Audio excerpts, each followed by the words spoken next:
Hello, my name is Nancy Velasquez, and I'm a clinical social worker for St. Luke's Weight Management Program. And today's podcast is titled Emotional Eating and Stress. And welcome to the podcast today. Maybe it's not always about trying to fix something broken. Maybe it's about starting over and creating something better. The author is unknown.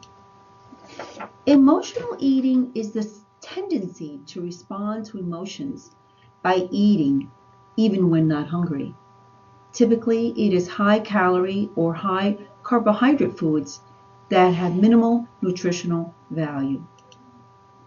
The definition of stress, according to the American Institute of Stress, is a condition or feeling experienced when a person perceives that demands exceed the personal and social resources the individual is able to mobilize. What are the types of stress? Well, we have acute or short-term stress. We have episodic or perpetual acute stress. And we have chronic or long-term stress. Unmanaged stress can lead to changes in eating patterns and the consumption of hyperpalatable foods. For example, as this slide shows, we have food from McDonald's, we have pancakes, we have soda, we have milkshakes, chicken nuggets. The next slide shows a cake, brownies, cookies. Positive stress is called eustress. It can give an extra boost of adrenaline to help you accomplish goals and meet deadlines. Eustress provides mental alertness, motivation, and efficiency. Eustress can increase self-esteem. What are the signals of too much stress? It may be tough to tell when you're experiencing good or bad stress, but there are important ways that your body lets you know that you're struggling with too much stress. Watch out for the following warning signs: inability to concentrate or complete tasks, get sick more often with colds, body aches, other illnesses like autoimmune diseases flare up, headaches, irritability, trouble falling asleep or staying awake, changes in appetite, more angry or anxious than usual, excessive drinking, smoking, craving and eating hyperpalatable foods. The male and female brains are built differently, so therefore a man and a woman will have different responses to stress and emotional eating. With its 100 million nerve cells, with their 100 trillion interconnections, the human brain is the most complex phenomenon in the known universe. Always, of course, expecting the interaction of some 6 billion such brains and their owners within the social technological culture of a planetary ecosystem. And that's by Steve Rose. And I put that there to remind us of how complex it is. Our brain is very complex. The behaviors that we exhibit regarding how we take care of ourselves, our nutrition, the types of food that we choose, how we prepare the food.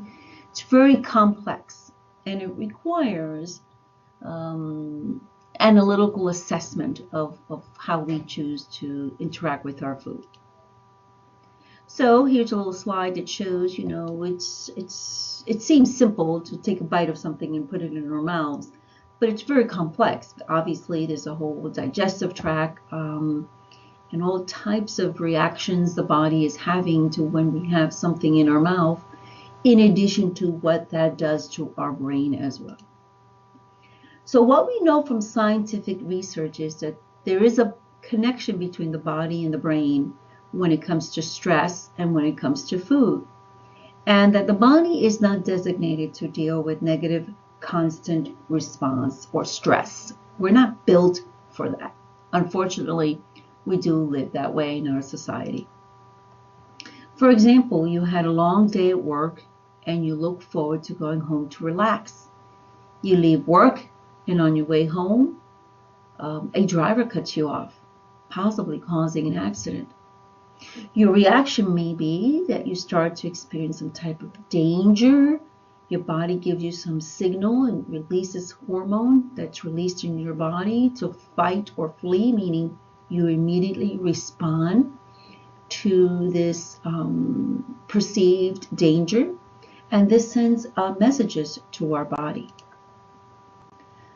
So according to an article published in the Harvard Health publication in the Harvard Medical School, researchers have linked weight gain to stress. And according to the American Psychological Association, surveyed about a quarter of Americans, and they rate their stress at 8 out of 10. That's pretty significant. So we have the hypothalamus in our brain, and that is a part of the brain that's responsible for our hormones. And it produces the hormones that control the pituitary gland. These two parts of the body work together to tell the endocrine system when it is time to release the hormones they're designed to make. Because of this, the hypothalamus function is directly related to the overall hormone health. Our brain also sends message to the adrenal glands to pump out the hormone. And there are just many other types of hormones that are released when we perceive danger and when we are under stress. So we understand that the hypothalamus produces different types of hormones in our body.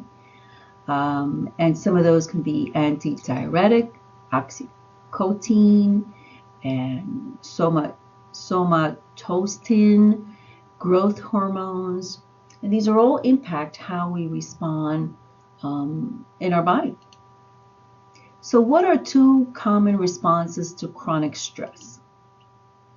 One is to feel as though you are going to explode. Your heartbeat is rapid. You may be perspiring. You may find yourself getting red and so forth. And that's wanting to do something immediately. Another possible response may be grabbing food, high processed packaged foods that may provide some type of quick fix or what we perceive to be a fix. So we may, for example, grab a donut, grab a cookie, grab a soda, and we're trying to alleviate some of that stress, and we want to do something quickly, and very often it may be something like food or drugs or alcohol. So what I'm suggesting is that we can't erase the stress that many of us experience on a daily basis. We can learn to manage that stress. It's a choice that we must make. So there are some suggestions. One would be meditation. It's been documented to reduce stress and increase mindful behaviors. Awareness of impulse to reach for hyperpalatable foods. Exercise. Walking, that's a simple one. Yoga, Tai Chi, social support, friends, family. Aromatherapy, seeking long-term solutions, meaning what can I do on a regular basis to help reduce my stress. We know that the bariatric surgery is a piece of the puzzle, and it is up to you to identify strategies to help reduce chronic stress. So I propose that every day you identify a behavior that you will do that will reduce your stress and therefore create some harmony and peace in your life. Thank you. Until next time.